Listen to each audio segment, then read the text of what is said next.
cómo se llevaba a cabo el proceso de encuentro entre indígenas y conquistadores, y uno asume que la cosa es así como por ese lado histórico. Y cuando ya va recorriendo se da cuenta de que no, este es el abrebocas, lo vamos a poner en contexto, porque lo que se va a encontrar más adelante es la cruda realidad. Ahora bien, a lo que voy es que no ha cambiado. O sea, ahorita en este momento nuevamente se está cuestionando sobre el sistema educativo y qué es lo que está pasando. Y si podemos a mirar, ¿qué es lo que pasa? Yo creo que esa es la parte ¿cómo se llama? Como más productiva de la lectura. Yo por eso también se pasa muy buena que sucede de resumen. Pero usted ya puede identificar una idea o está leyendo apenas. Estoy de acuerdo con la parte que los dos los engatusados que son descendorados ¿cómo les sentían para quitarse los encima? Bien, listo, porque bueno, de alguna manera esa era la tarea que nosotros habíamos dejado para ese taller, y uno de los objetivos era que se señalaran cuáles eran las palabras desconocidas, términos que no estaban dentro de su catálogo léxico, y que posteriormente íbamos a la biblioteca a buscar en los diccionarios. Y ese ejercicio se hizo. Ellos quedaron básicamente fue con la elaboración del resumen que hoy vamos a socializar, y para saber cuál había sido como la visión de cada una de las que habían asistido. Además, eran personas que venían de institutos académicos, nadie estaba en licenciatura. Esta vez estás tú. Bueno, ahora, en la segunda parte del taller, ya lo tenemos. Se supone que nosotros ya habíamos visto resumen y demás. Aquí vemos la parte que tiene que ver con la elaboración de textos escritos en general. Vemos que hay unos ítems muy importantes allí. También ustedes en el segundo semestre taller de composición y producción textual, pero lamentablemente a veces van muy por el lado de elaboración de textos de literatura, pero no elaboración de textos académicos. Y cuando es así, pues tiene que haber ciertas fracturas, porque lo que se exige básicamente a lo largo de la carrera es elaboración de texto académico y no propiamente de texto literario. Porque ahí tendríamos en cuenta otro criterio de la escritura creativa, y bueno, en este caso no viene a lugar. Pero si tú te fijas en la primera página del segundo taller, ¿cuál? ¿No eres tú? No,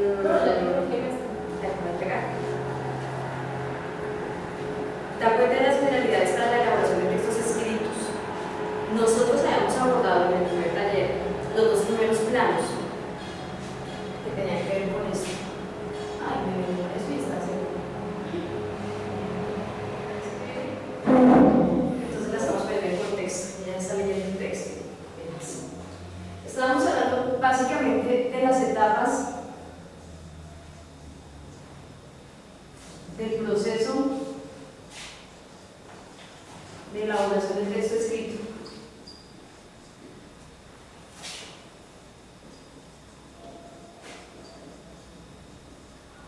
Ese día que habíamos dicho, que básicamente teníamos en cuenta tres momentos que eran fundamentales para que el texto se pudiera elaborar de una manera coherente, que atendiera los parámetros de cohesión, que fuera un texto enriquecido y ante todo entendible.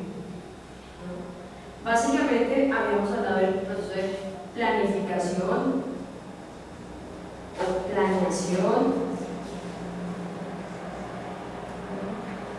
y en ese proceso inicial, es como una primera etapa, yo tengo en cuenta un criterio que tiene que ver con la selección del tema.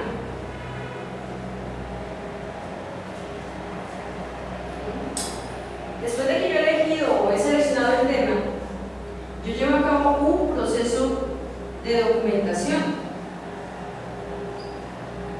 ¿Y de qué se trata esa documentación que habíamos dicho? ¿Se recuerda? De informarse si estuvieron antes de esto, o informarse más para que puedan ver lectura base, Exactamente, aquí llevamos a cabo una búsqueda o carga bibliográfica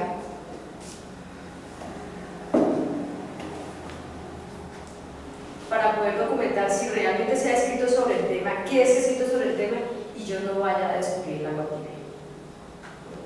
Sobre todo, porque a veces cuando nosotros hacemos ese proceso de documentación, tenemos ciertas dificultades con algo que comúnmente ocurre, y es el síndrome de la hoja en blanco, que es cuando usted se para frente a su computador o frente a una hoja en blanco corriendo y no se le ocurre nada. Si no es que voy a escribir sobre el tema, habíamos hablado ya que era el ébola, creo que fue, o sobre el fenómeno del niño, no recuerdo. No me acuerdo qué tema habíamos propuesto, pero si hablamos en este momento, por decir algo del ébola, y nosotros no tenemos nada que ver con el campo de la medicina, y así tuviéramos que ver con el campo de la medicina, estamos con la necesidad de documentarnos para, de un momento a otro, no sentarnos a escribir cualquier cosa y comenzar a redundar. Lo otro es que, por lo general, en la etapa de la iniciación académica, específicamente la educación superior, ocurre el mismo fenómeno, pero con otro tipo de complejidades. Están dadas básicamente porque o yo recurro a Google y en Google me encuentro con todo. Entonces, como no se me ocurre nada, lo que hago es básicamente plagiar. Para evitar justamente el plagio y evitar las angustias que pueden generarse a partir de no saber qué escribir. Entonces, yo lo que hago es que buscar. Y esa búsqueda va a estar dada básicamente por la consulta de fuentes. Entonces, búsqueda de información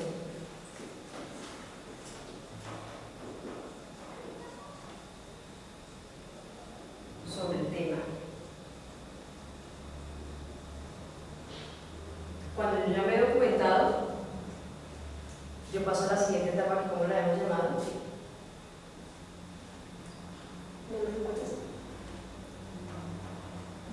la redacción. Y en esta etapa de la redacción, pues como su nombre lo indica, básicamente hacemos la elaboración de párrafos. Y en esa elaboración de párrafos, digamos que yo me puedo equivocar todo lo que yo quiera, porque estoy haciendo como una etapa de preescritura todavía. O sea, aquí puedo poner toda suerte de errores, una especie de borrador. O sea, aquí yo hago párrafos de contenido. Porque como recordarán, hagan esos tipos de párrafos. O sea, los tipos de párrafo dados en contenido, de acuerdo con la función comunicativa que ejercen dentro del escrito en su totalidad. Tenemos los párrafos de conexión, tenemos los párrafos de transición semántica, tenemos los párrafos de introducción, tenemos los párrafos de conclusión, ¿no? Entonces, si lo ponemos en un texto, aquí yo puedo encontrar el párrafo de introducción.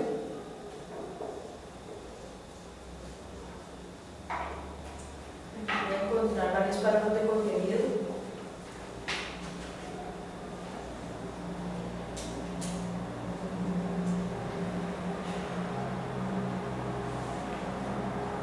Aquí, por ejemplo, puedo encontrar un párrafo de conexión, aquí puedo encontrar otro de contenido.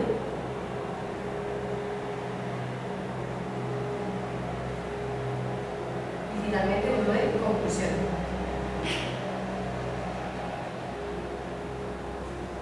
¿Para qué nos puede servir el párrafo de conexión, por ejemplo?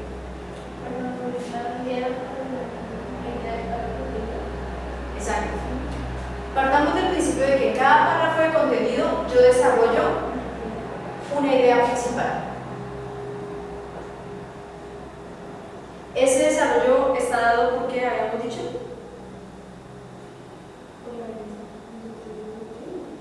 Los dos grandes de párrafo eran esos, inductivo y deductivo, de acuerdo con la posición que ocupará la idea principal. Pero esa idea principal la desarrollamos a partir de ideas de soporte. ¿Cierto que sí? Resulta que hay párrafos, en el programa no ocurre eso, hay párrafos donde poder conectar uno con otro es difícil, porque aquí yo puedo desarrollar una idea principal determinada y aquí puedo desarrollar otra que aparentemente no tiene nada que ver con esto. Para que no caigamos en incoherencia, ¿qué hacemos? Incluimos un párrafo de conexión. Pues aquí ese es el párrafo de conexión para poder vincular esta y esta. ¿Sí? ¿Claro? Bien. Entonces, aquí en esta etapa estamos elaborando básicamente estos párrafos grandes, los de contenido. Todavía no llegamos ni a este, ni a este, ni a este pequeño. contenido, ¿con qué tienen que ver? Con el tema. Aquí en la selección del tema, de una vez yo debo seleccionar también las ideas desde donde voy a abordar ese tema. O sea, cada una de esas ideas principales, que seguramente voy a reformular después de que yo haga esta carga. Y aquí en esta redacción miramos la elaboración de párrafos de contenido, pero acuérdense, esta elaboración de párrafos de contenido parte del principio de ¿qué? De la formulación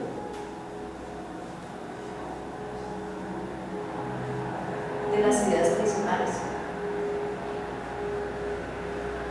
¿Por qué ocurre eso? Pues porque por cada párrafo hay solamente una idea principal, nunca hay dos. Si hay dos, el párrafo está mal hecho. El párrafo de contenido por lo general está entre las 7 y las 12 líneas. Es muy común que los estudiantes digan, no, yo hice 4 líneas, esto es un párrafo de contenido. No, seguramente usted aquí habrá planteado la idea principal y de pronto un argumento que quiera desglosar, pero le falta la explicación. Los párrafos de conexión que tienen, más o menos 2, 3 líneas, porque lo que usted es conectar este con este. ¿Sí es claro eso? Bien. Ustedes ya están, su merced ya leyó la proclamación, la ley en la clase pasada, su merced la está leyendo. ¿Se han fijado ustedes que esos párrafos son bastante extensos? Sí. Están más o menos sobre las 12 líneas y un poco más. Si se fijan bien, la proclama no tiene párrafo de conexión. No hay ninguno, porque la conexión se da desde cada uno de los párrafos mismos, los párrafos de contenido, son los que usted hace la conexión. O sea que es un texto absolutamente coherente. La conexión se hace para que no haya incoherencias, no que estemos usando en un párrafo una cosa y en otro otra, sino lo que se busca es que haya conexión textual. Ahora bien, un aspecto que me parece que es fundamental y que habría que tener en cuenta a la hora, por ejemplo, de hacer la revisión, es que cuando yo vaya a incluir un párrafo de conexión es porque lo necesito realmente, no por incluirlo. Pero para evitar que haya incoherencias, básicamente lo que tengo que hacer es formular las ideas centrales desde el comienzo y no hacerlo cada vez que llegue al próximo párrafo. ¿Sí me hago entender? ¿Por qué ocurre a veces ese fenómeno? Pues porque no llevo a cabo el proceso de planificación o planeación de la escritura. Voy a bajar este apartado.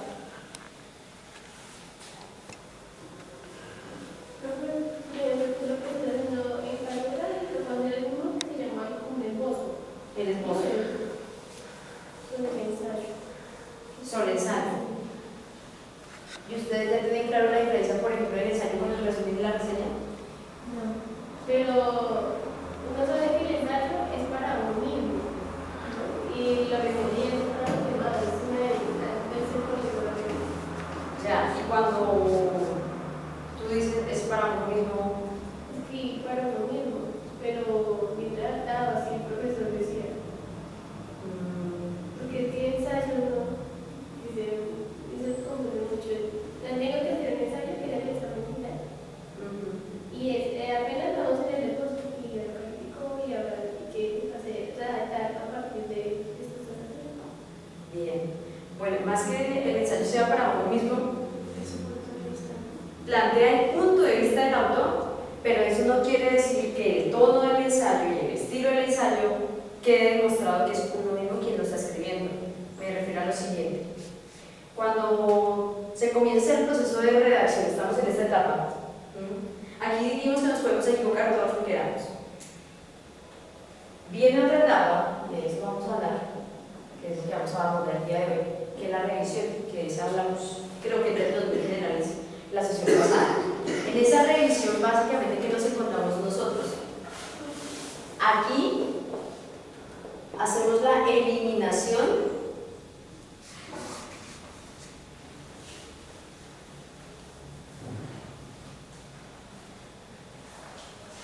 de solecismos.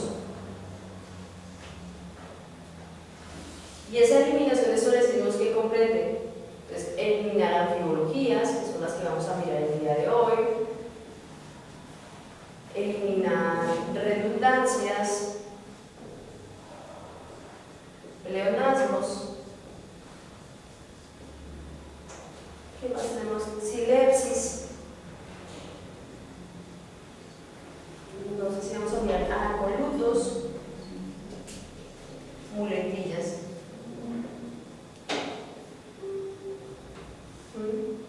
Cuando uno representa esos nombres, uno dice, pero eso de dónde lo sacaron. Todo el tiempo, de manera permanente, la gente las está cometiendo. En la comunicación oral, en la comunicación escrita. Muy complicado que sea la comunicación escrita porque usted en la oralidad tiene derecho a equivocarse. O sea, usted lo dice, devolverse para corregirlo le cuesta un poco. Pero el problema está dado es porque en la comunicación escrita usted pasa por esta etapa. Lo digo porque tengo estudiantes de noveno quienes lamentablemente todavía siguen cometiendo las mismas incorrecciones, aun cuando este taller se les dio durante 3 clases de la cátedra que no tiene nada que ver con esto. Pero en vista de que no lo tenían claro, yo tuve que hacer un taller. Sin embargo, ¿qué ocurrió? No lo tuvieron en cuenta. Y yo advertí por eso, cuando yo vaya a recoger el trabajo final, voy a tener en cuenta los criterios de redacción porque son los mínimos. Ahora bien, pues esto es fundamental para que ustedes escriban, como no, los trabajos de las asignaturas de los estudios académicos, pero es fundamental para que redacten sus trabajos de investigación cuando vayan finiquitando su carrera. Entonces, ¿qué se encuentra el profesor cuando es jurado? Me ha pasado todo el tiempo corrigiendo estilo, porque cuando el estilo está dado de una manera anómala, el problema es que el contenido del texto también puede sufrir traumas. O sea, no se entiende, no hay realmente un nivel de comprensión al que uno pueda llegar y poder entender qué era lo que le quería decir el autor. Ahí está el problema. Y por eso tiene que ver que el ensayo es para uno. En realidad no es para uno. Propone el punto de vista de quien lo escribe, es para otro, pero eso no quiere decir que yo aquí ponga la primera persona. Me explico. En el ensayo yo no puedo, eso que estamos leyendo la proclama es un ensayo. Si se dieron cuenta, es un ensayo. Propone el punto de vista del autor. García Márquez tiene esa postura en relación con todo lo que es la identidad colombiana y lo que la identidad colombiana procura en aras de lo que es el sistema educativo. La forma como se educan los colombianos es porque hay un sustrato cultural muy fuerte que hace que el sistema sea de esa forma y no de otra. Y ha propuesto el punto de vista del autor. ¿Cierto que sí? Sí. En algún momento ustedes se encontraron que él dijera, de acuerdo con mi punto de vista, según yo, de acuerdo con mi criterio, desde mi perspectiva, desde mi mirada, en ningún momento lo dice. ¿Por qué razón? ¿Qué creen ustedes? ¿Qué se les ocurre? Porque aparte de mostrar el punto de vista del autor, tiene que basarse en algo y contar ciertas cosas. Eso se hace como tercera persona. Exactamente, tiene que procurar cierto nivel de objetividad. Y por eso no puede decir que de acuerdo con su perspectiva, su óptica, su mirada, según él, las cosas son así. Él va contando, desde luego, hace el planteamiento desde su mirada, pero no por eso tiene que plantear los pronombres de primera persona, porque eso le quita objetividad al texto. Absolutamente subjetivo. Entonces, si fuera una esquela, si fuera un correo electrónico, no sé, si fuera una carta romántica, de acuerdo conmigo.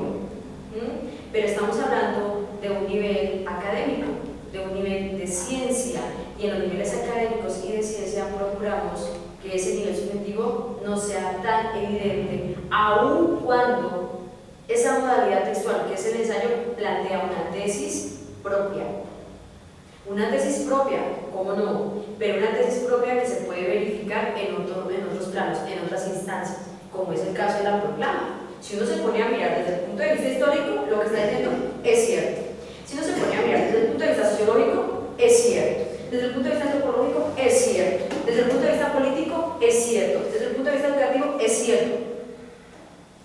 Entonces, en ese orden de ideas, podemos ver que el texto procura objetividad, aun cuando su tesis es absolutamente subjetiva, como ocurre en todos los ensayos.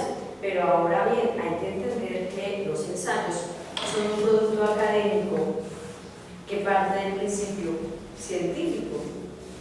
Entonces, ¿qué ocurre? Pues que como es científico va a procurar veracidad, no verosimilitud, porque la parte de la verosimilitud es casi que una mentira disfrazada de verdad. Aquí procuramos que haya argumentos verdaderos, y es absolutamente argumentativo. Ahora bien, la clase pasada que decíamos, pero es que resulta que hay narraciones que procuran argumentación. Pues claro, ¿qué ocurre en los estrados judiciales? Se argumenta mediante narración, mediante descripción, porque una de las personas que están llamadas a testificar, generalmente el juez le pregunta que por favor describa los hechos, y el individuo en cuestión debe hacer esa descripción, y esa descripción hace las veces ¿de qué? De argumentación. Si se fijan, entonces, los párrafos de corte narrativo, descriptivo, expositivo pueden tener función argumentativa, así de suyos no sean unos argumentos complejos. Si es claro el planteamiento, que es básicamente lo que ocurre aquí. Aquí comienzan a contar una historia, ustedes se fijan en el párrafo tercero, que dice, era un mundo más descubierto de lo que se creyó entonces. Y comienzan a contar la historia. ¿Cómo estaban los incas? ¿Cómo estaban los mayas? ¿Y cómo estaban los aztecas? ¿Cómo estaban los incas, mayas y aztecas? Lo que se hace es una descripción. La ciudad, la arquitectura. Exactamente. ¿Para qué? Para poder argumentar que era un mundo más descubierto de lo que se creyó entonces. Primera conclusión en relación con ese tipo de párrafos, que no necesariamente una idea principal tiene que ser la idea más larga de todo el texto. No necesariamente. En segundo lugar, que cuando yo haga la argumentación, no necesariamente tengo que hacerlo a partir de argumentos cerrados, sino que puedo partir del principio de la descripción, de la exposición o de la narración. En este caso, que nos hacemos una descripción. Valga la redundancia, nos describe cómo eran los aztecas, los mayas y los incas. Y nos dicen, vea, por esto, esto y esto, era un mundo más descubierto de lo que se creyó entonces. ¿Sí se fijan? Entonces, reitero, no hay necesidad de que la idea principal de mi párrafo de contenido sea una cosa extensa. Desde que sea una idea que se deje explicar, y esa idea creo que les decía, que permita responder ¿por qué? ¿Qué más? ¿Para qué? ¿Cómo? ¿Dónde? ¿Cuándo? ¿Para qué planteamos esas preguntas? Ya te digo. Cuando yo elaboro una idea principal, por ejemplo, en el caso de era un mundo más descubierto de lo que se escribió entonces, si se fijan en el párrafo 3, se tiene la proclama acá o se la doy otra vez. Ok. El párrafo 3 dice, era un mundo más descubierto de lo que se escribió entonces. La pregunta que uno se haría es ¿cuál de todas esas? ¿Por qué? Entonces dice, ¿por qué? ¿Pero por qué era un mundo más descubierto de lo que se escribió entonces? Y comienza a decir, bueno, voy a saber por qué, por esto. Porque en los incas había tal cosa, en los mayas tal cosa y en los aztecas tal otra. Ahí ya respondí. Si yo planteo una idea central o principal para un párrafo y ese planteamiento me permite responder a alguna de estas preguntas o a cualquier otra que se le ocurra, esa idea principal le sirve. ¿Por qué razón? Porque tú estás sustentando lo que se entiende. Me permite sustentar. O sea, me permite introducir ideas de soporte o ideas secundarias. Si no lo permiten, será una idea secundaria. ¿Sí se dan cuenta por qué es tan importante formular las ideas principales primero antes de sentarnos a escribir cualquier párrafo? Son ideas deductivas. O los planteamientos son ideas principales que yo puedo poner al comienzo, al medio o al final del párrafo. ¿Sí? ¿Claro? Listo. Para que ya tengamos herramientas para iniciar el profesor.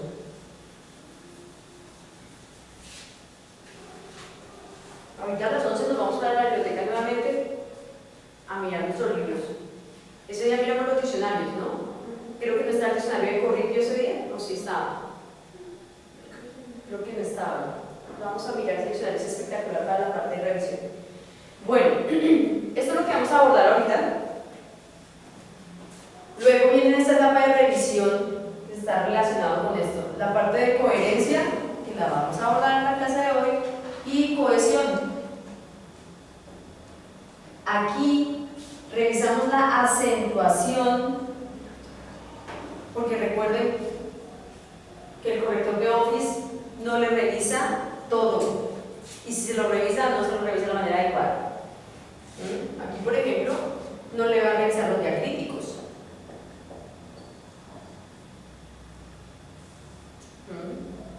Y ese día recordábamos que los diacríticos hacen referencia a un acento que determina la categoría gramatical de un elemento y también su significado. En este caso es un diacrítico. Este D sin tilde, ¿a qué se refiere? A la preposición, ¿recuerdan? Que es la categoría gramatical. Un ejemplo. De arriba o es uno más compleja. Esta mesa es de madera. Preposición. Y este de con tilde. No. Es la conjugación del verbo dar. Entonces, de lo mejor. Y esto es muy diferente. Fue de lo mejor. Aquí sería fue de lo mejor. ¿Sí se dan cuenta la diferencia tan grande que hay? Aquí te lo voy a dar. Entonces, de lo mejor de usted. Y acá, esa fiesta fue de lo mejor, esa jornada fue de lo mejor. ¿Sí se dan cuenta la diferencia? Por eso es tan importante esta etapa de la revisión. Y el acento, que es todo relacionado con tildes, no es un juego, porque puede determinar también la interpretación que haga el lector en este caso. Miren nada más lo que pasó acá. Y hay varios tipos. Está el T con tilde, el T sin tilde, el más con tilde, el más sin tilde, el con tilde, el sin tilde, etcétera, etcétera, etcétera. Ahora más tarde, cuando vayamos a la biblioteca, miramos la ortografía del año 2010. Hay varias versiones, unas más pequeñas que otras, dependiendo pues del tipo de consulta que quiera hacer el usuario. Es muy interesante. O sea, esos libros están ahí para consultarlos. ¿Esto es claro? Acentuación. Y ahora viene puntuación. En estos días que estamos entregando ya trabajos finales y los profesores estamos con una cantidad de trabajo impresionante, me encontré con varios estudiantes, muchos, y no estoy hablando de los más pequeños, pero los más pequeños no les pongo trabajo, les pongo siempre parciales. O sea, de primero no les pongo trabajo, solo parciales. Pero a los más grandes sí. Estos chicos de séptimo, de octavo, de noveno me entregan sus trabajos, una aplicación sobre una novela, una aplicación de la modalidad de la gramática de una novela. Y yo les decía, ustedes no conocen otro signo de puntuación que no sea la coma, porque todos los párrafos estaban plagados de comas y puntos aparte, cuando en realidad lo que requerían era punto y coma, punto seguido y obviamente coma, pero como no sabía cómo ponerlo, ponía comas. Los signos de puntuación tienen funciones y esas funciones están dadas básicamente con esto, la coherencia y la cohesión. Que el momento de la relación ayuda. Exactamente, y de alguna manera determina el sentido que yo le quiera dar al texto. Entonces yo primero me tuve que sentar a corregirles y luego sí me puse a leer el texto. Y un profesor, porque ya son chicos que van en séptimo, octavo y noveno de la licenciatura, un profesor de lenguas, lo mínimo que debe saber es todo esto, lo mínimo. Y es a él a quien se recurre a preguntarle al profesor, ¿esto está bien? Porque se supone que es la persona que ha abordado a cabalidad los estudios de la lengua. ¿Sí se dan cuenta de las dificultades? Entonces, hay unos usos para el sistema de signos de puntuación. para el punto, para la coma, punto y coma, puntos suspensivos, signos de admiración, porque eso hace parte de la puntuación. ¿Recuerdan? Signos de interrogación.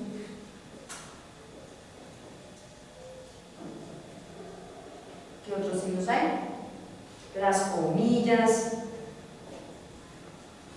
la raya, el guión. La gente a veces no pone 3 puntos suspensivos, pone como 20. ¿Se han dado cuenta? Nosotros. Aquí también caben los paréntesis. Todo esto debemos tenerlo en cuenta cuando yo haya escrito mis párrafos. Ahora, además de esta corrección, vamos a borrar todo este desorden. En la etapa de la revisión viene otro pedazo, porque esto es signos de puntuación, eliminación de solecismos. Recomendación: siempre que usted se siente hacer escrito académico, tómese su tiempo. Yo no dejo nunca un ensayo de una semana para la otra, yo lo dejo siempre con 20 días, un mes de anticipación, porque mientras el estudiante hace todo esto, se va a demorar. Además de lo que ya vimos en la revisión, viene la etapa de la inclusión, porque ahí estamos revisando párrafos de contenido.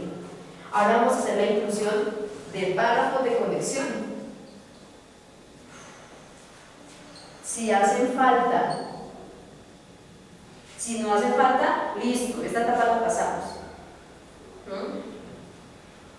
Ahora viene también la etapa de el título para el escrito. Título no es lo mismo que tema, creo que ese día lo alcanzamos a mencionar.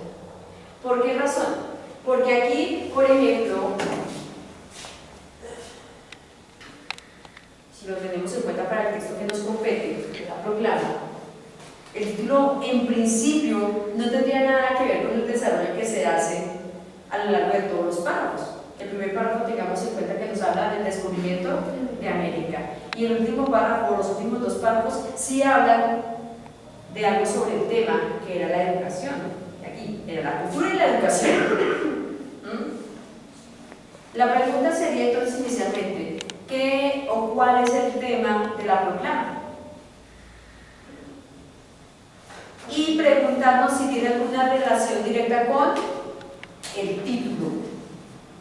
Si ustedes se fijan, en la última etapa de la elaboración de escritos es donde yo propongo elaborar también el título.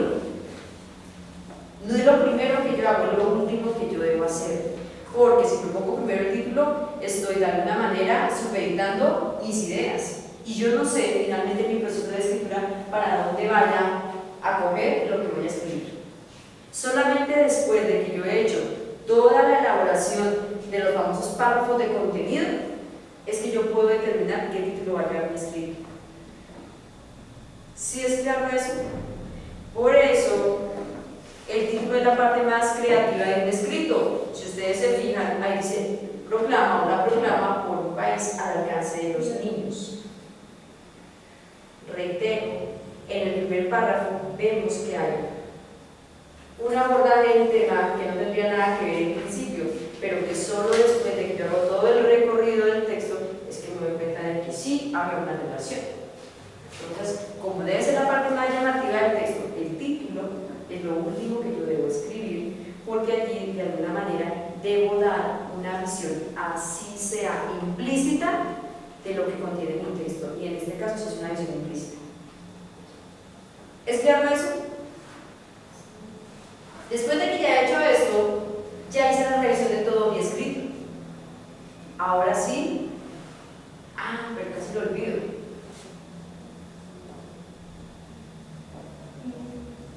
La bibliografía.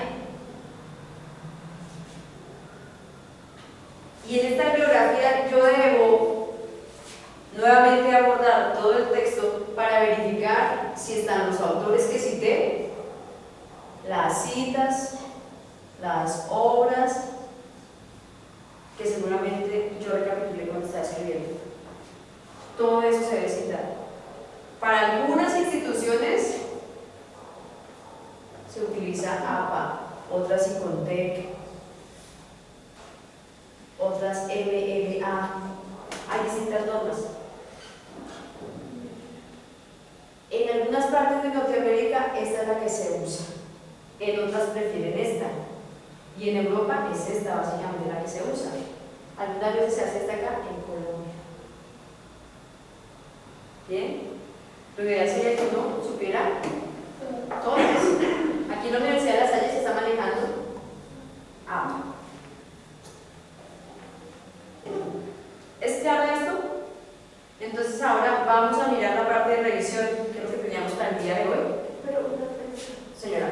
Digamos, para un ensayo, la bibliografía tiene que estar al final o tiene que estar en la parte de abajo de cada No, de acuerdo con APA, nosotros no ponemos pies de página con bibliografía. Eso es un contexto. En la parte final, en la bibliografía, es donde yo debo anotar todos los autores. Por ejemplo, si yo estoy haciendo un ejercicio de parafraseo, y digo, de acuerdo con Socili, no vayamos tan lejos, con Socili, y pongo aquí el año de la publicación del libro de lingüística. ¿Qué año fue ese? Uno de los años que han publicado el premio, pongamos 1989, de acuerdo con Socili, 1989. La lengua presenta dos características fundamentales.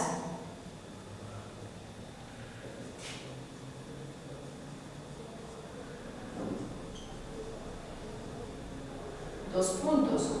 Es convencional, que es lo que no me parece y es social. Aquí parafraseo. Y ya sé que tengo que poner esta obra de Socili aquí en mi bibliografía. Entonces aquí pondré Socili, Ferdinand, 1989, y aquí puedo poner, ¿cómo se llama nuestro libro de lingüística? El libro de Socili. Supongamos, Tratado de Lingüística General.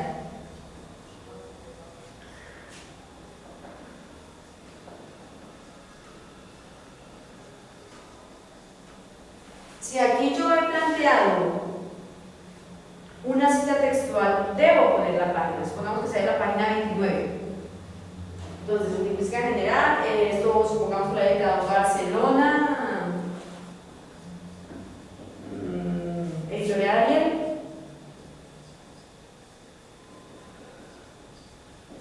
Página 29. En la página no le ponemos PA. Era PAG, ni la P solita ni PP. Tiene que ver la página.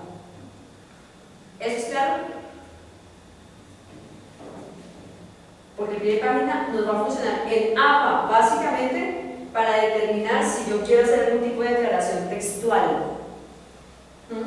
Por decir algo, a lo largo de este escrito, pongamos, diga lengua, yo le ponga un 1, entonces viene el pie de página y es porque acá yo quiero aclarar algo sobre lengua, pero no para poner datos bibliográficos.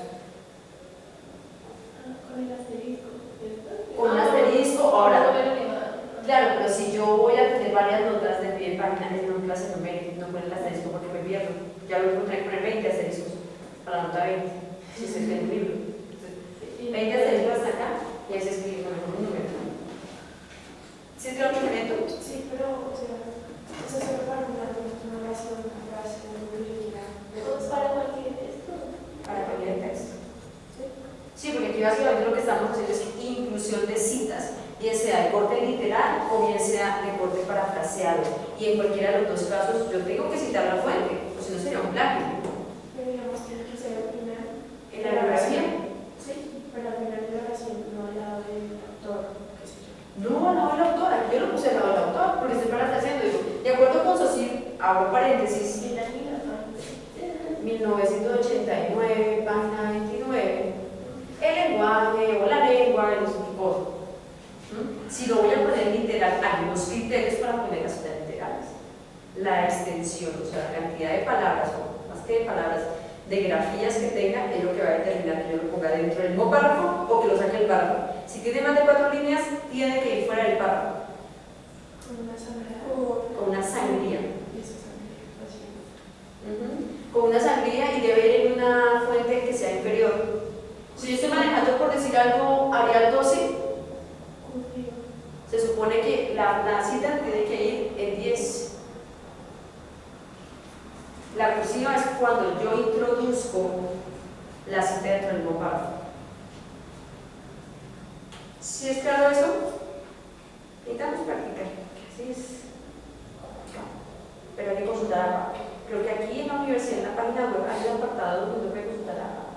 No, a nivel, por ejemplo, de cátedras, a la hora de dar los notas para el ensayo, pues ahí lo que se llama preguntar el ensayista. El de Fernando Vázquez. Sí, ahí sacó los criterios, normas APA, todo para elaborar y argumentación también, un texto de argumentación, todo lo que necesitamos a la hora de elaborar. Sin embargo, tengan cuidado con el APA porque el APA sí cambia. Ah, sí. Entonces, también lo que se decía hace 10 años sobre APA ya no va. Entonces, es mejor que uno consulte la página oficial de la norma y se documente. Hasta aquí todo claro. Lo que implica la etapa de revisión, pues ahora vamos a mirar la revisión, pero con calma. Ya son las generalidades, ahora vamos a mirar los talleres.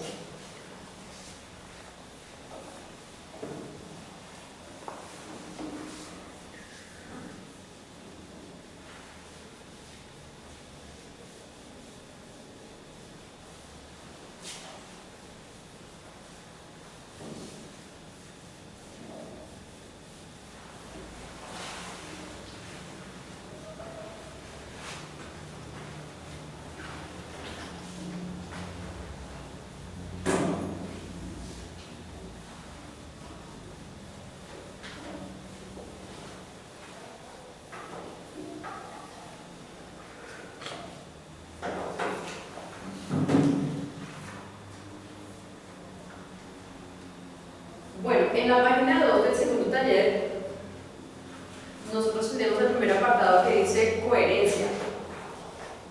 Preferí traerlo de una vez escrito, pues como para avanzar un poquito. No detenemos tanto en la discusión, sino que nos quedara medianamente claro y comenzar a hacer el taller.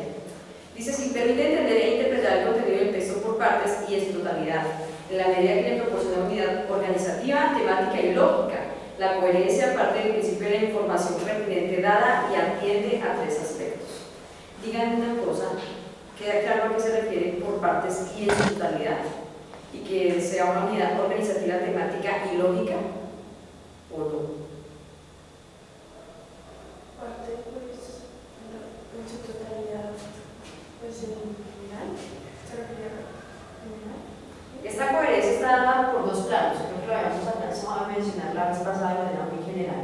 Una tiene que ver con el párrafo, partamos del principio que este es un párrafo. Aquí hablaríamos básicamente de algo que se llama la famosa coherencia local.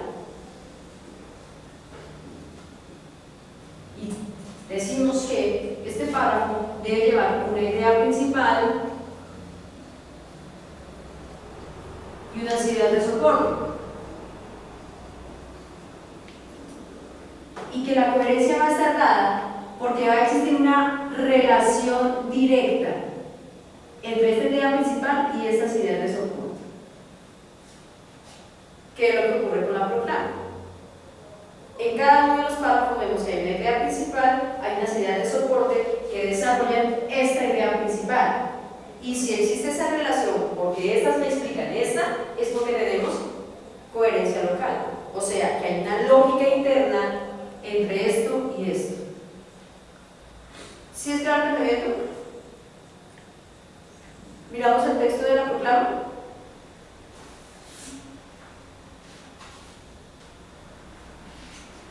Aquí hay un parrafito también interesante para no mirar el mismo que estábamos abordando.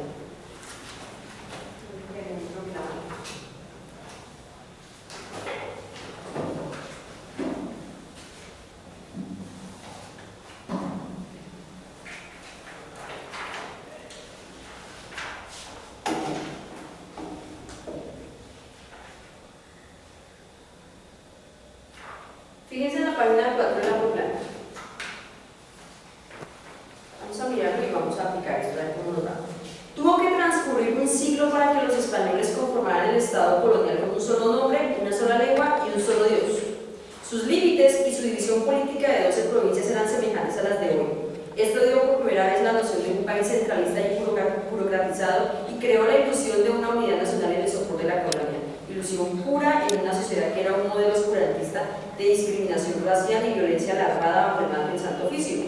Los 3 o 4 millones de indios que encontraron los españoles estaban reducidos a 1 millón por la crueldad de los conquistadores y las enfermedades desconocidas que trajeron consigo. Pero el mestizaje era ya una fuerza demográfica incontenible. Los miles de esclavos africanos traídos por la fuerza para los trabajos bárbaros de minas y haciendas habían aportado una tercera dignidad al canto criollo, con nuevos rituales de imaginación y nostalgia y otros dioses remotos.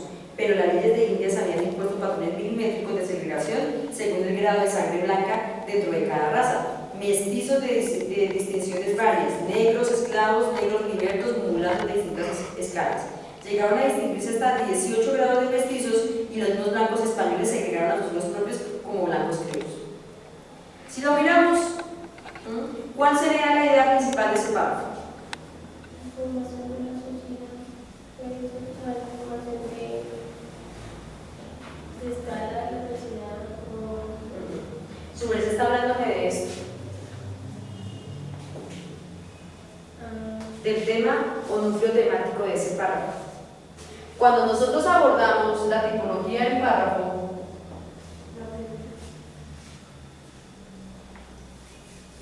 habíamos hablado de 2 tipos de párrafos: el inductivo y el deductivo. ¿Para qué nos sirve esta tipología del párrafo? Para poder determinar cuál es la idea principal y no irnos por las ramas creyendo que son los temas. Ustedes se fijan, mira este capítulo de aquí, bien bonita por eso.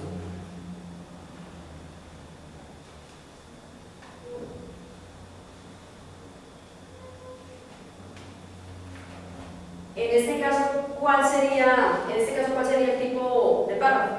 ¿Deductivo o inductivo? Deductivo plantea la idea principal al inicio, ¿cierto? El inductivo la plantea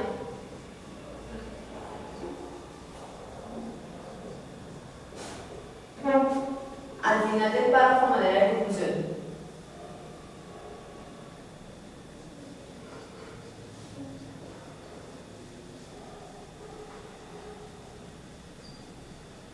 ¿Eso qué significa? Pues que eso va a ser determinante para que cuando yo lea cualquier texto pueda determinar dónde está la idea principal. Ahora bien, hay ideas principales, o sea, párrafos de corte deductivo que se ubican también en medio, lo que quiere decir que hay ideas de soporte al inicio, al final y aquí en la mitad va la idea central. ¿Sí es claro lo que estoy planteando? Para eso es que nos sirve saber la tipología del párrafo en general, ser deductivo e inductivo. Para cuando yo lea pueda identificar dónde está y para cuando yo escriba lo mismo, pueda saber si la dejo al comienzo o al final. ¿Qué es lo recomendable cuando uno no es muy diestro, muy avesado para la escritura? Hacer párrafos de corte deductivo o inductivo. Absolutamente deductivo. Porque es la primera idea que yo planteo y a partir de ahí comienza su presentación, comienza a hacer la explicación. Entonces, teniendo en cuenta eso, ¿cuál es la idea principal del párrafo que acabamos de leer en la página 4? Es absolutamente deductivo. ¿Y cuál es la idea principal? Tiene que ser literal. Tuvo que transcurrir un siglo para que los españoles conformaran el Estado colonial con un solo nombre, una sola lengua, un solo Dios. ¿A ustedes no les recuerda esto cuando presentaron el examen de ICFES y demás? Que aún le ponían las lecturas y le procuraban preguntas relacionadas con el contenido específico del texto. Y no se ponía a darle vueltas. Y era esto. Entonces, esa es la idea principal. Y abajo tenemos ideas de soporte. Si hablamos de la coherencia local, en este caso, ¿de qué hablaríamos? Que hay una lógica interna entre esta y esta, o sea, una relación estrecha, y aquí vemos que sí la hay. Tenemos una idea principal y una de soporte que me explican, no se van por las ramas, explican esa idea principal. Y habíamos dicho inicialmente que una idea principal debe responder a varias preguntas, o a una de ellas: ¿por qué? ¿Cuándo? ¿Cómo? ¿Quién? ¿Para qué? ¿Qué? ¿Dónde? Y podemos ver que esta la responde, ¿cierto? Entonces nos dan una descripción y dicen, pero ¿y por qué tuvo que transcurrir todo ese tiempo? Ah, pues porque sus límites y su división política, pues teníamos toda esa carrera que nos echan ahí, justamente esta idea de soporte. Y vemos que si hay coherencia interna o coherencia local. ¿Es claro? Cuando hablamos de la famosa coherencia global,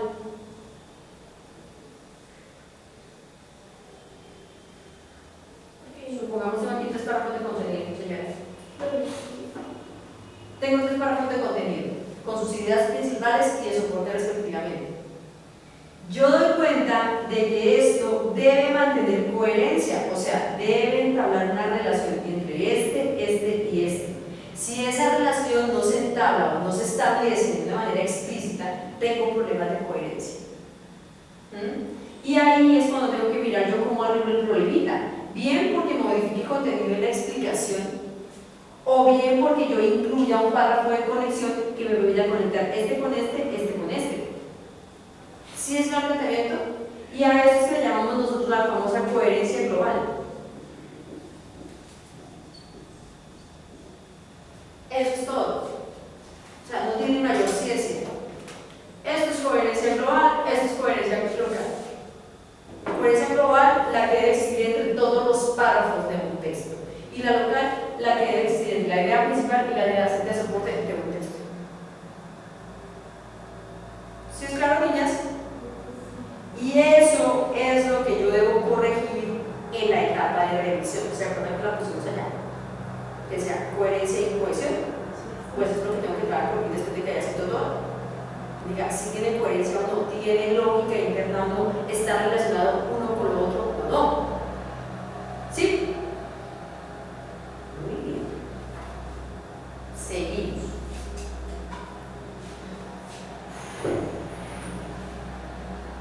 Entonces, ¿qué pasa aquí? Vamos a mirar cuáles son los aspectos a los que atienden. Bueno, esos aspectos eran como 4. Dice, la idea central ha de plantearse en torno a un núcleo temático, que fue lo que dijo aquí la niña cuando le pregunté cuál era la idea principal y ella me dio un tema, y era el núcleo temático de ese párrafo. El tema ha de tratarse siguiendo un plano o esquema que recoja las ideas esenciales. ¿Qué significa eso?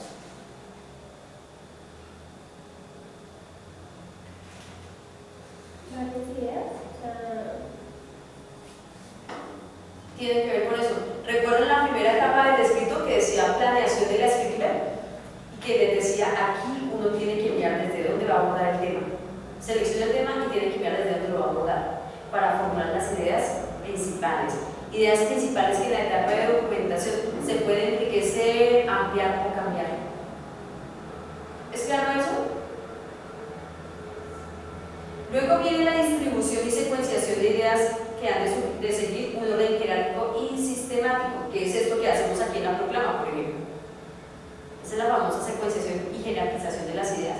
Hay una idea principal que vimos que era un párrafo deductivo, que es la primera. Luego vienen otras que van en secuencia y acuden como a una sistematicidad. ¿Sí es claro? La modalidad textual, bien sea narración, exposición, argumentación o descripción, ha de ajustarse a la intención comunicativa, a la homogeneidad terminológica y al tipo de registro elegido, formal, culto, literario, coloquial. ¿Qué quiere decir esto? Que si yo estoy escribiendo un escrito académico, no puedo yo incluir términos coloquiales o informales. Por ejemplo,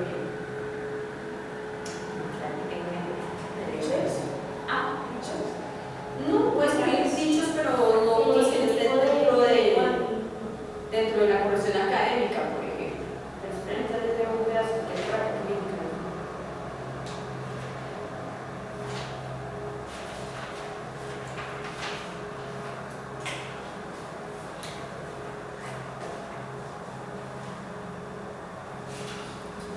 muy bien ese apartado.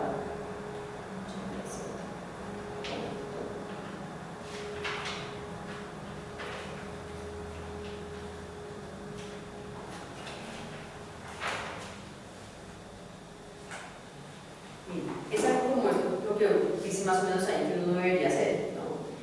Por ejemplo, hace 3 años una amiga me contó que el huequito ese que tiene uno en la pierna detrás de la rodilla, la parte cóncava de la articulación, esa otra axila, se llama fosa poplitea. Y me gusta decirle casualmente, me picó una pulga en la fosa poplitea. Elegante, ¿no? Si se dan cuenta, combina un registro formal con uno muy informal, porque pues lo formal está dado porque utiliza términos técnicos como la fisiología. Exactamente, como la fosa poplitea, pero luego dice que le encanta, que es muy elegante y que la aplicó una pulgada en el huequito ese. Entonces, a eso es que vamos, que no podemos combinar ese tipo de registros y a eso se refiere esto. ¿Sí es claro el planteamiento? Bueno, ahora vamos a mirar la cohesión y viene el tallercito. Esta es la propiedad que permite unir las oraciones para elaborar párrafos y de allí construir textos más extensos. En la cohesión, los conectores juegan un rol fundamental. A continuación tenemos una lista que puede ser muy útil si se utiliza adecuadamente. La lista está por aquí. Y viene el ejercicio, viene el taller.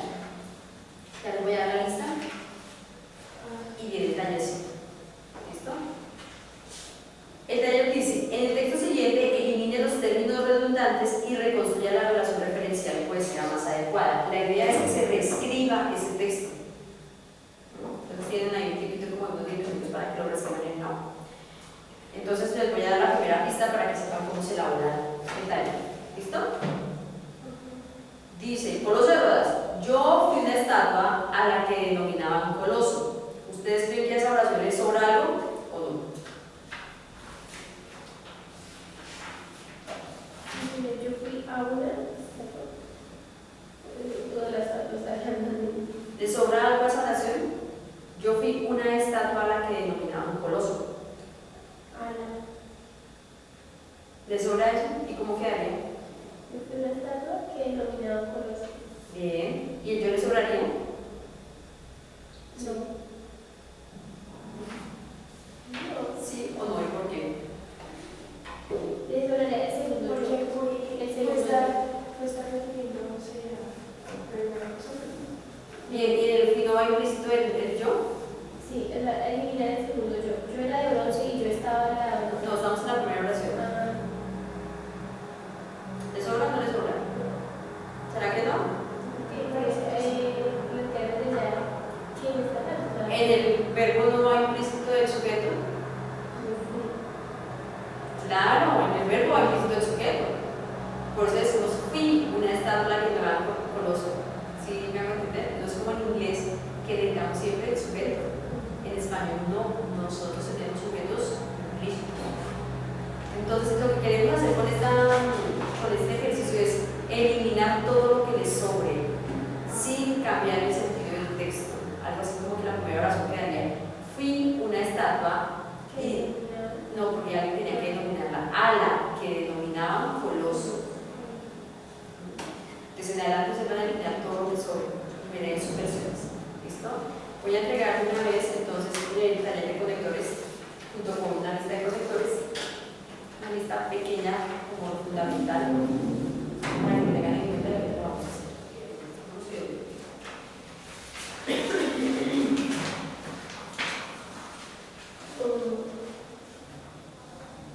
Fue una estatua a la que denominaban Coloso. Yo era de bronce y estaba al lado del puerto de una pequeña isla del mar Egeo llamada Rodos. Vamos hasta allá. ¿Qué versión tiene? Vamos leyendo. No, porque está repitiendo 2 veces y pues es muy tiempo. Para decir yo era de bronce y estaba al lado del puerto de una pequeña isla. ¿Y no será que el yo va nuevamente implícito en era? Exactamente. Fui una estatua a la que denominaban Coloso. Era de bronce y estaba al lado del puerto de una pequeña isla del mar Egeo llamada Rodas. Fíjense que yo no le sobra. Reitera, uno de los mecanismos fundamentales de la cohesión es que eliminamos las palabras reiterativas o las palabras que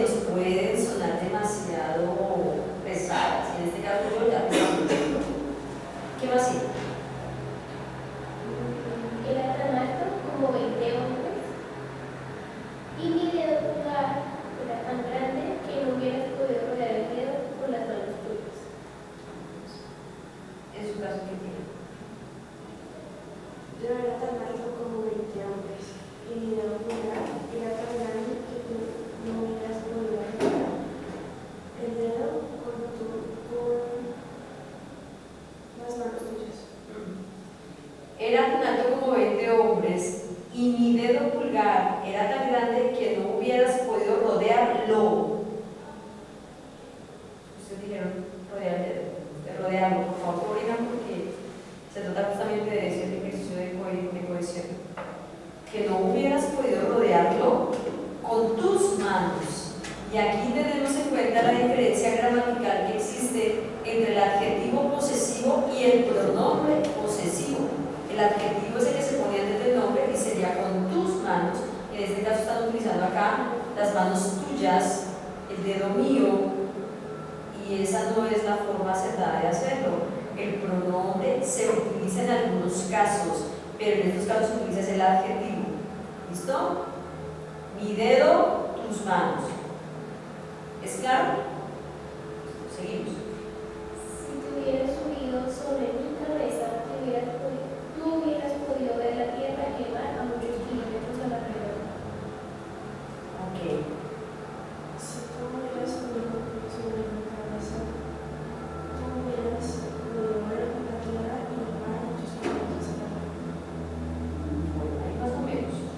Si hubieras subido en mi cabeza, porque subir significa estar sobre algo, ¿cierto? Si hubieras subido en mi cabeza, hubieras podido ver la tierra y el mar a muchos kilómetros. Si digo a muchos kilómetros es porque son una distancia considerable.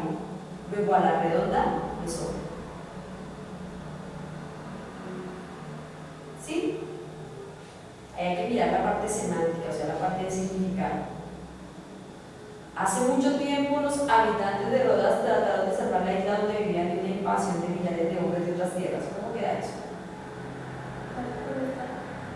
¿No? ¿Cómo quedaría? Dice hace mucho tiempo que los habitantes de Rodas trataron de salvar la isla donde vivían de los invasores militares de otras No son militares, es de millares. Tal vez quería salvarla, quitar donde vivía, O que si fuera que salvar la isla que estaban ahí. claro, porque si dice habitantes es porque allá viven. Luego eso redunda. Y hace mucho tiempo los habitantes de Rodas trataron de salvar la isla. Bueno, les cuento varias cosas. Si es una invasión, es de mucha gente.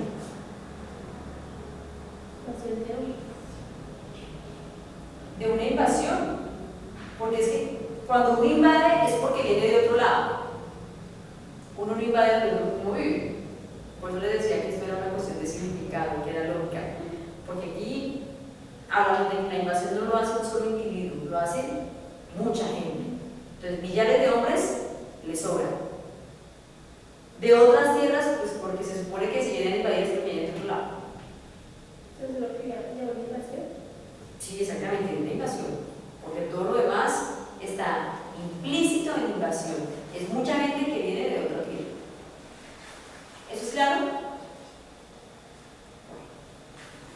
Ellos tenían pocas esperanzas, pero tanto los hombres como las mujeres lucharon con gran valentía.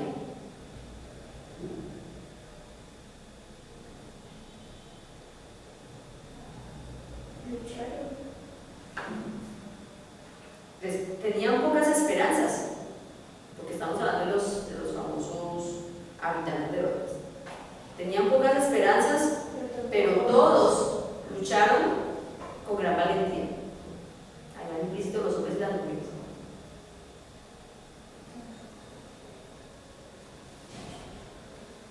El valor de ellos se vio recompensado cuando un insigne amigo de la isla, Ptolomeo, llegó en la ayuda de ellos con una poderosa escuadra de barcos y él consiguió batir a los enemigos de Rodas. Y la parte de atrás, el valor de ellos se vio recompensado. ¿El valor de quién? Con un enemigo.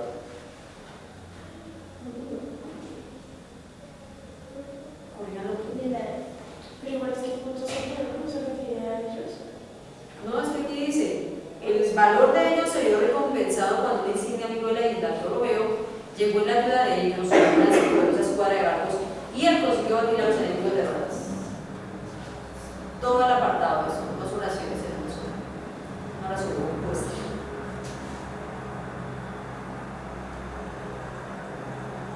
queda eso?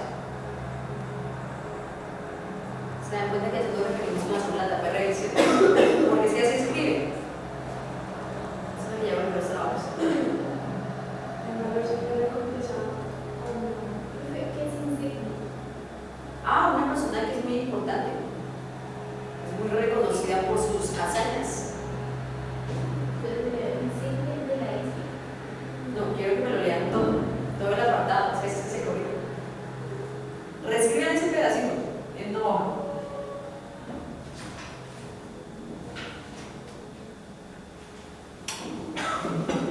Es que ya más fácil de escribir.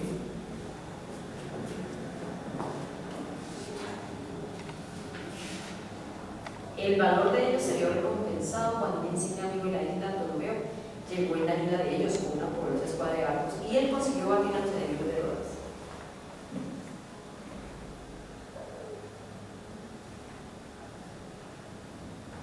Ahí comienza el padecimiento de la cohesión.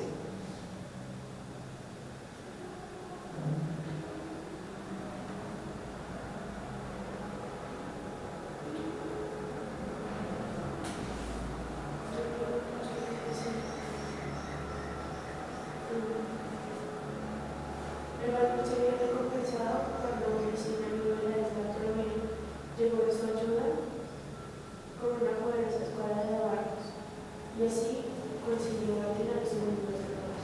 ¿El valor de quién?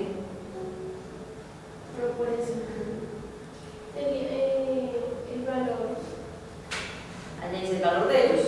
se vio recompensado cuando Ptolomeo, un insigne amigo de la isla, no sé lo que me lo No, se están hablando de. Por eso pregunto, ¿el valor de quién?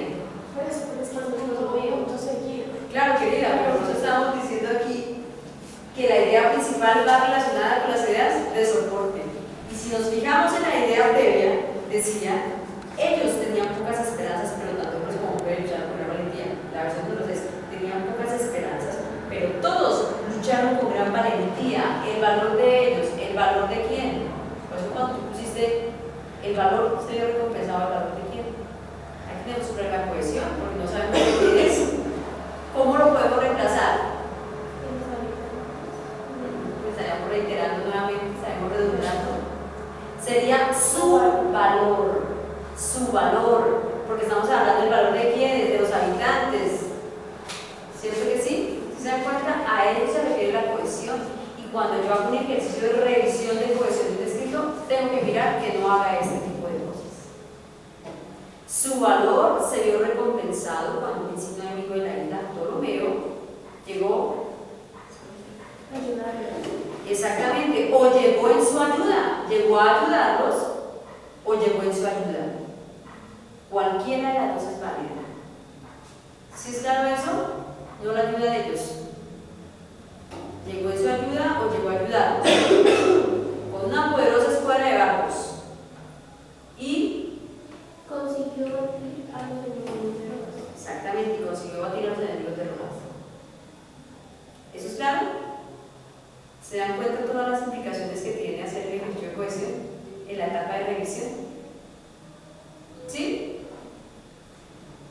Luego dice, los habitantes de Rodas quedaron tan agradecidos que por haber sido salvados que construyeron la estatua mía. ¿Qué les sobra eso? Y construyeron una estatua. Toda la línea, por favor, aquí leer. Los habitantes de Rodas quedaron tan agradecidos por haber sido salvados que construyeron mi estatua. Sí, pero como aquí ya tenemos Rodas, ya sabemos quiénes son. Que los habitantes de la isla, por ejemplo, podríamos poner, quedaron tan agradecidos que construyeron mi estatua.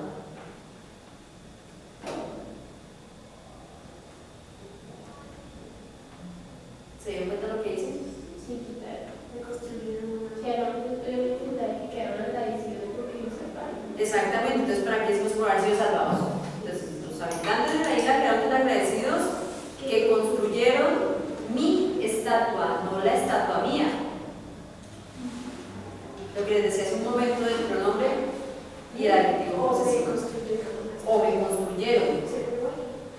pero porque está hablando por los que la estatua es la que está hablando. Sí, señora, que me construyeron o construyeron mi estatua. ¿Sí?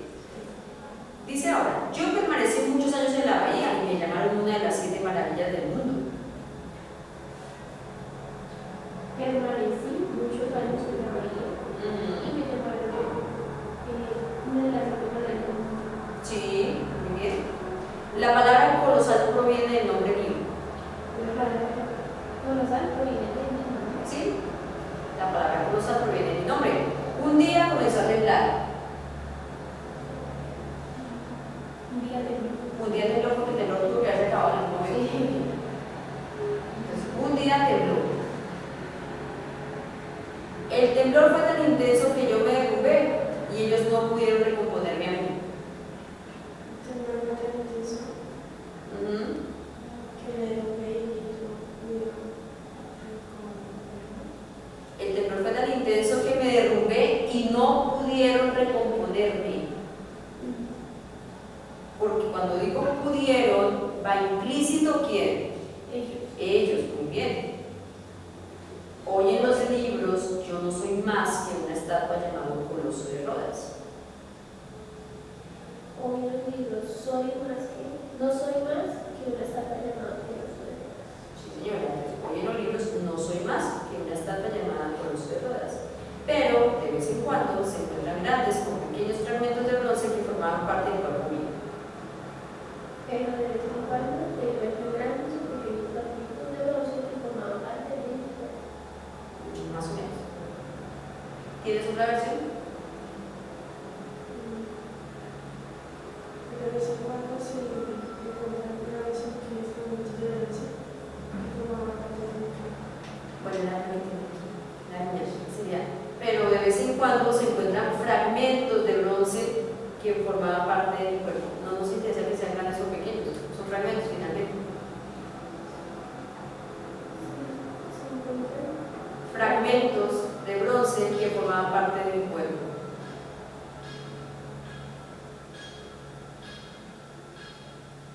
¿Es medianamente claro a qué nos referimos cuando hablamos de cohesión? No están mencionando todo siempre.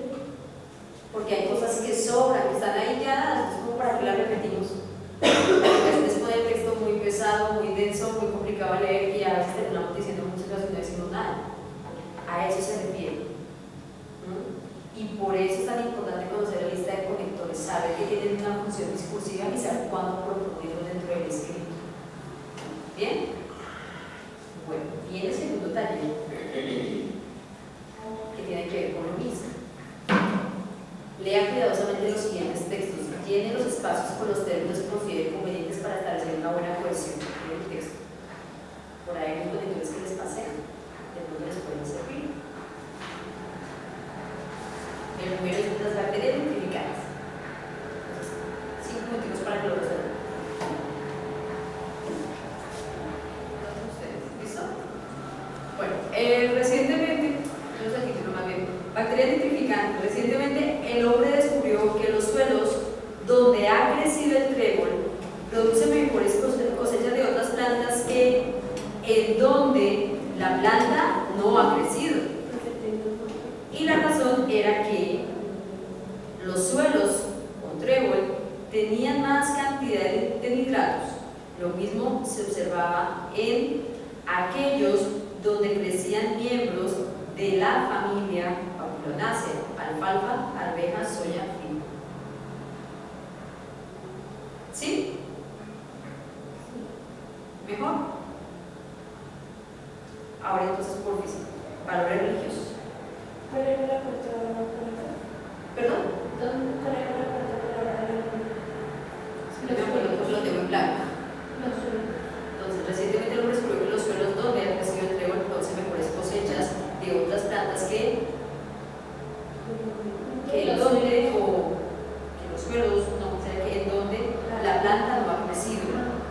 Y la razón era que los suelos con trébol tenían más cantidad de nitrato, pero no se observaba en aquellos donde crecían miembros de la familia Papulonaceae. ¿Sí?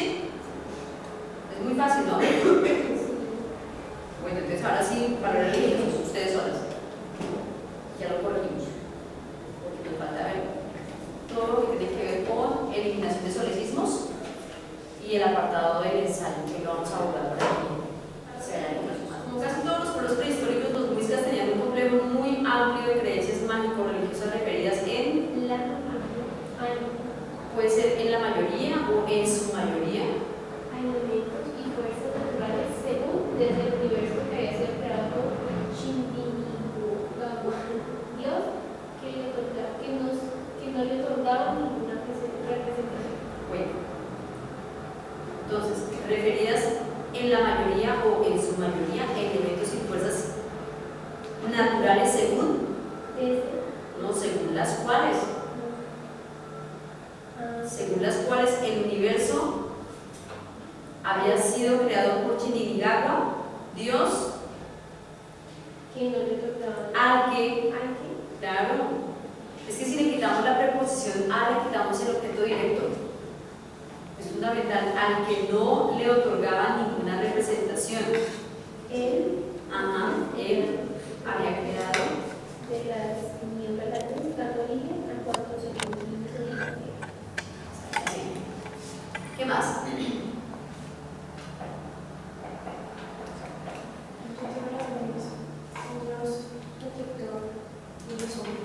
Como dioses protectores de los hombres, se consideraba el sol, Zeus. El templo principal estaba en Santa Rosa. Consideraba que todas las demás chichas como la principal religiosa. Hay una chica, no sé cómo se llama, como dioses protectores de los hombres, se consideraba el sol Sue, Su templo principal estaba o cuyo templo principal estaba en Sogamoso, considerado por todos los grupos chichas como el principal templo religioso. La luna Chía, en su honor. en su honor, Se celebraba un rito lunar en las aguas de las lagunas, al igual que en otras divinidades. sí, muy bien, Sin embargo, las creencias sus creencias. estaban alimentadas por otros dioses como Bachuel, que según la leyenda ¿Quién, según la leyenda, salió junto con su hijo de la laguna de Ibagué, con quien más tarde tuvo relaciones sexuales, dando comienzo a la procreación de la raza humana. sí, a la diosa se le asociaba profundamente con el agua, ya que permitía el crecimiento de las cosechas y la fertilidad de la tierra. Yo tengo a esta diosa. Se le asocia profundamente con el agua porque permite el crecimiento de las cosechas y la fertilidad de la tierra. sí, quedamos. Finalmente, Mochica, Era considerado maestro y consejero del pueblo. Él había venido de remotas regiones para enseñar manualidades y técnicas agrícolas y también para orientar la moral de sus gentes. Ante las gentes. Su apariencia física era la de un negro con larga barba y cabello. ¿es claro? ¿Sí? ¿Quedó bien así? ¿O tiene otra versión? Es claro medianamente a qué se refieren los mecanismos de cohesión, la importancia que tiene la cohesión a la hora de elaborar textos escritos. Entonces, miremos por último, porque pues creo que la última parte la vamos a hacer en la biblioteca, que es para mirar lo que tiene que ver con la corrección y para mirar el ensayo. Les voy a dar unas copias sobre los ensayos para que ustedes tengan una guía. No vamos a empezar a abordar el ensayo acá, pero sí que sepamos en términos generales cómo está constituido, cómo está construido, cómo tenemos que hacerlo. Tenemos los solecismos. Los solecismos dan cuenta de la ruptura de reglas gramaticales, de la falta de concordancia de género, de número o de persona, de la presencia de redundancia, pleonasmo, ambigüedad, etc. Dentro de los tipos de faltas contra las formas correctas de expresión se encuentran los siguientes. La silensis. Este error se da cuando se rompe la concordancia de género, número o persona en una oración. A continuación se dan algunos ejemplos. Entonces, tenemos este ejemplo acá. De acuerdo con el texto, algunos estudios hacen énfasis en el fenómeno que ha venido afectando a la sociedad de manera silenciosa. ¿Ven alguna dificultad ustedes en ese apartado?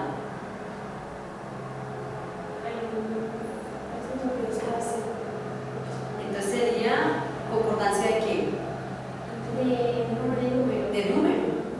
Porque uno está en singular y el otro está en plural. Entonces, ¿cómo quedaría? De acuerdo con el texto, Algunos estudios hacen énfasis en el fenómeno que han venido afectando. ¿cuántos fenómenos son? ¿Cuántos fenómenos hay ahí? Hacen énfasis en el fenómeno. La versión correcta sería, de acuerdo con el texto, algunos estudios hacen, plural, énfasis en el fenómeno que ha venido, aquí sería a, no al.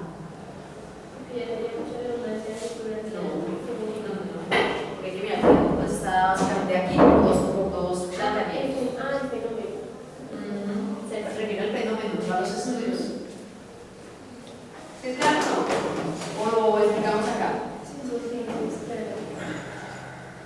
ahí está hablando de la singular. Y ahorita, reitero, justamente todos los trabajos que me tocó revisar, había muchos problemas de concordancia de género y de número. No lo tenía muy claro. Entonces tenemos el ejemplo, ¿no?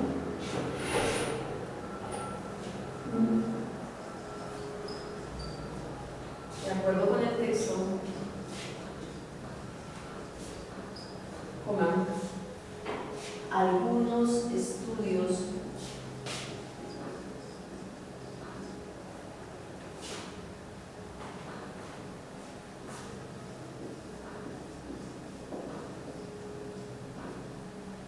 hace énfasis en el fenómeno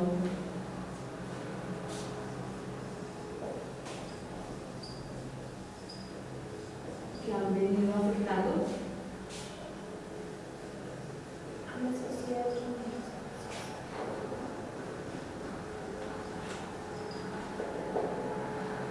Entonces, lo puse así para que lo viéramos todo. De acuerdo con el texto, listo. Algunos estudios, esto es que plural o singular, plural. Luego acá el verbo ¿cómo tendría que ir? En plural.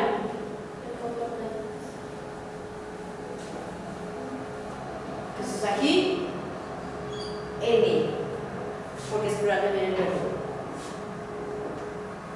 Hacen énfasis en el fenómeno. ¿Esto que es plural o singular? Singular. Exactamente. Que han, como es singular, sería uno solo. Sería que ha, singular.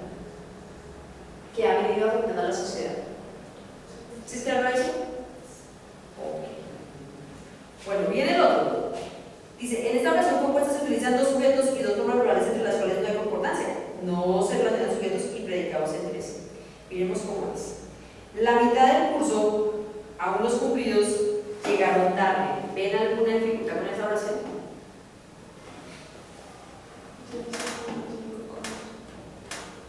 No, porque si yo, bueno, partamos del principio de que aquí haya 10 personas. Y nada más llegan a tiempo dos, otros llegaron más tarde. Estaría mal de decir la mitad del curso, aún los cumplidos llegaron tarde. Es absolutamente coherente. Es más, es muy buena porque tiene un inciso. La puntuación la hemos tenido en cuenta, tiene un inciso. Fíjense ustedes, vamos a ponerla acá.